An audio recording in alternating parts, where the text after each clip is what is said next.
Welcome back, car people. Hope you're all keeping busy. So here we are at the end of May 2025. Time for a forecourt roundup and a couple of interesting stories that I want to tell you about. Let's talk about the cars that have gone out first of all. The month started really well. BMW M340i that went to the young accountant lad. There was the Range Rover Autobiography, Nissan Qashqai, which I didn't even make a video of. The Maserati Ghibli, that lovely Sienna bronze car that came in from a channel viewer in Wales, sold that really quickly. I think the colour of that was what sold that. That was lovely.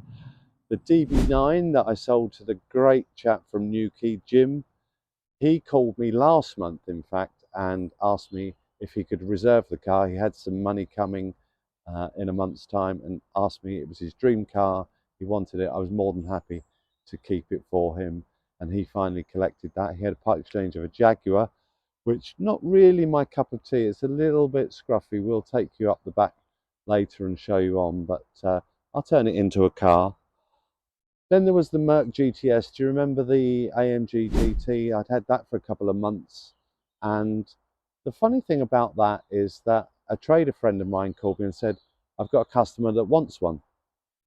Okay, well, more than happy to let you have a go with mine. He said, let's do a stock swap. He said, I've got a Renault Megane, which is that RS car just there, and a Toyota Yaris, a GR Yaris, and I'd never had one of those before. So I agreed to swap stock with him on that. Within 24 hours, I'd sold his Yaris, and I've had 2 inquiries on the Megane, and he, within 24 hours, sold my GTS. And the guy that bought it said, I've been looking for one of these for months, didn't see it on the website at all. So is that something to do with Auto Trader's algorithms? That car's been advertised on Auto Trader at great price for 2 months, and although I had inquiries, they didn't come from the guy that ended up buying it, who claimed that he hadn't seen it. So that's an odd one. I've also bought a cheap Aston Martin Vantage. It's cheap because it's a little bit scruffy, but again, we'll make a car of it, and it'll make a car for someone, maybe as a track day car, or just a bit of a fun weekend toy. Another funny month as well, because the month started well. For 2 weeks, there were virtually no inquiries, not even any silly offers. And then the end of month has finished really well with a number of sales. The Lamborghini Huracan is still here. That's just behind the camera. I thought I'd got that over the line 3 times, all with people that needed finance. One guy had a fantastic BMW M4 competition to part exchange. He'd given me the deposit. He'd filled out his application on the finance, and then it was declined. So that unfortunately didn't go ahead. I think the car will now go back to Tom. He has he's had the sign off from his doctor. His hand is much better, and he's going to take the car back and enjoy it for the summer, and maybe we'll try it again at the end of the year. Something else to talk about: electric vehicles.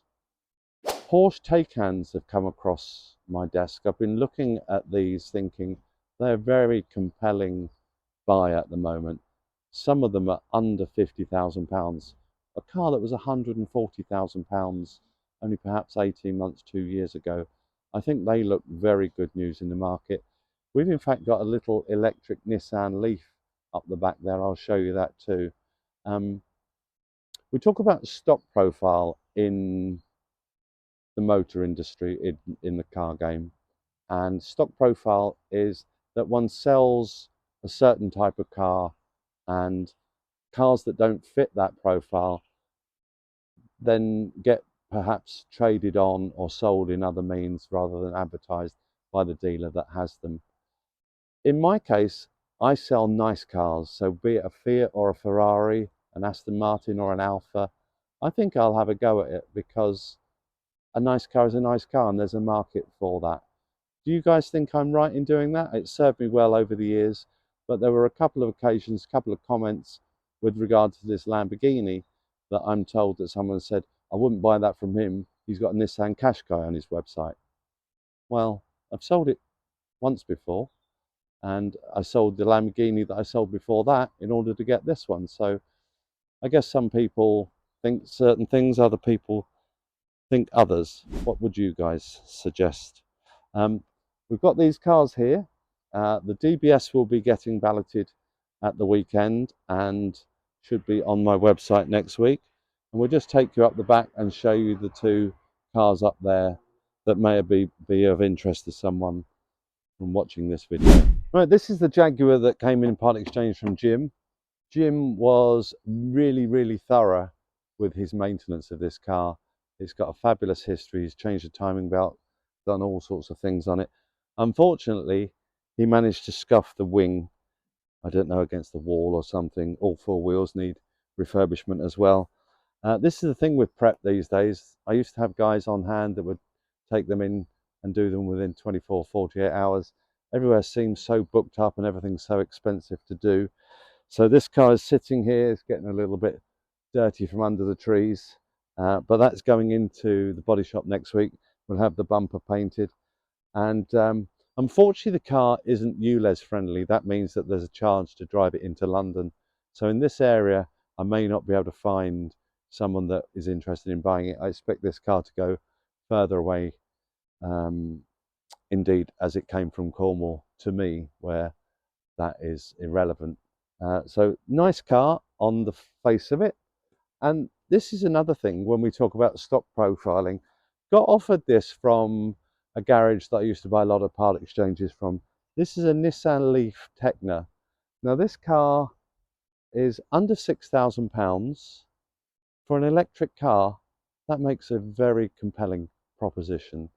I haven't advertised it on my website because, again, we've been talking about stock profile, and my daughter's boyfriend wants to get into selling cars as a bit of a sideline, and I think I've inspired him somewhat.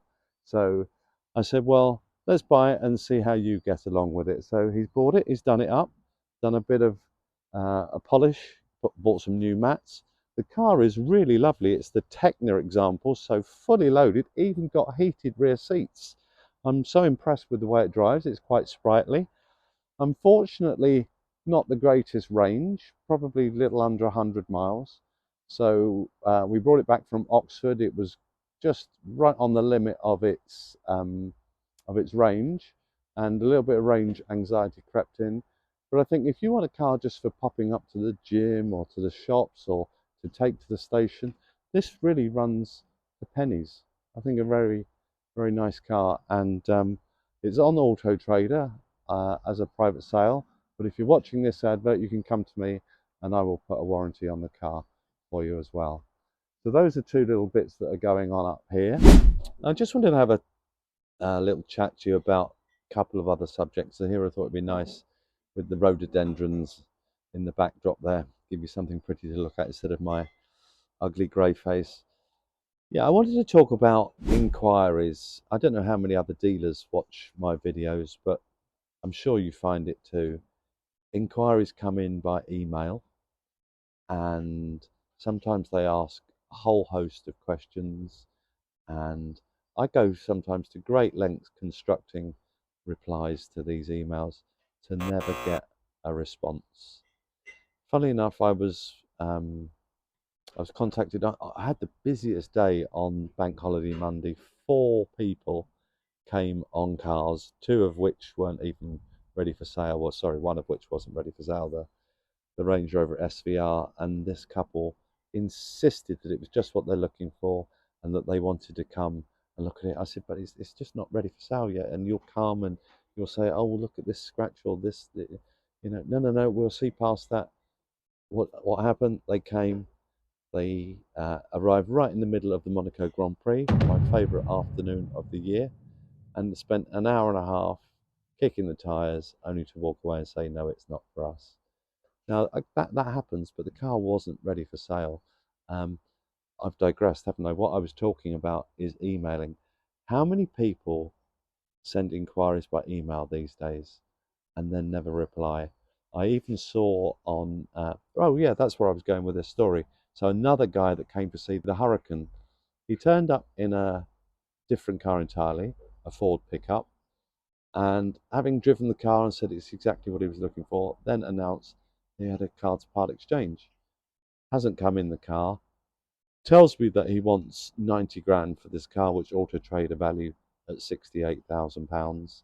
And of course, there was no deal to be done. But he'd based his valuation on a car that was being sold by another trader, and allegedly this other trader had offered him £90,000 for his car. So I thought, well, let's have a look on their website, have a look at what the car is, because sometimes apples have got to be compared with apples, and in this case, I think apples were being compared with lemons.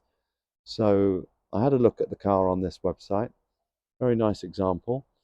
I then had a look at their feedback, and they'd recently been given a 1-star feedback because they hadn't responded to an inquiry from someone that had inquired by email, asking to have the service history emailed to them, the chassis number, the whole 9 yards. And I just felt so sorry for them it's not the way I would still have handled that inquiry, but did the inquiry even get through to them? Who knows? To get bad feedback by someone that has inquired by email, if you're interested in a car, then always phone or follow it up with a phone call if your email hasn't had a reply, because there may be a time when that email didn't ever get to the person that it was intended for. That's the way that people like to correspond now, though, and that is also, I think, part of the state of the market, that people are buying cars online and in auctions without seeing them, without knowing fully what they are. If you look at the likes of CarWow and Motorway, both those websites have increasing numbers of cars on there daily with very, very poor descriptions, yet they are selling for huge amounts of money, and then I see them relisted again the following week, haven't sold. Again, I think huge lack of communication and the ability to describe someone's car, which is ultimately what I think sets me apart. It's all about the detail for me. So just interested to know anyone's thoughts on that. Quite a short video, monthly roundup. It's been busy. I'm almost stream car down to 1 or 2 cars now. So really looking for stock. Like I ask every month, if anyone's got any nice cars, they don't have to be Aston Martins, although I do prefer them, but nice cars, I'm very much in the market for them. And if you'd contact me with a registration number and mileage at a minimum and a description, that would also be helpful. And if you'd like to then be on camera delivering it, then that will be fun too. So at the end of May, thank you very much for watching, and hopefully there'll be some more content coming in June for you to enjoy then. So please like and subscribe, all those things, and we'll see you sometime next month. Thanks for watching.